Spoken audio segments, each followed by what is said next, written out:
ที่การประทีวิสาขบูชาในวัดไมองเทริโอในក្នុងប្រទេសកាណាដា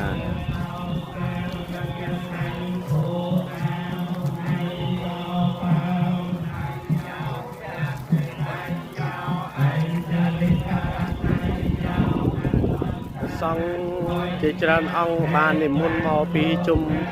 ទឹកទីពីគ្រប់ទឹកទីនៅក្នុងប្រទេសកាណាដាមកជុំគ្នានៅគ្រប់អង្គមកនៅកន្លែងនេះមេតាញ់ចសង្ឃាំអ៊ីមេរិសា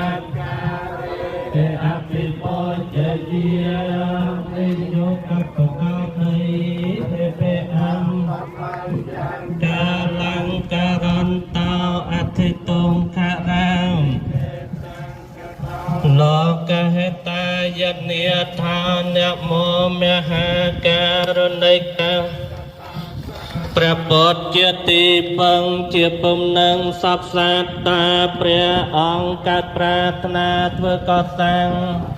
យោរាប់ដោយកកាប់បាចិត្តមារកិនគូបានត្រាជាសពញ្ញូត្រាជាគ្រូលើភពឋានជាកំរសក្តិត្រត្រាគុំបានលំបាប្រានព្រោះប្រយោជន៍ដល់សពសត្វអំសេរសា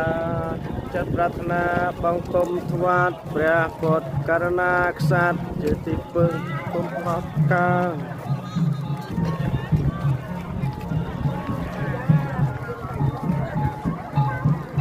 បាទក្បួនដង្ហែវែងបាទវែងច្រើនមានការជួបជុំគ្នាច្រើនសូមអនុមោទនា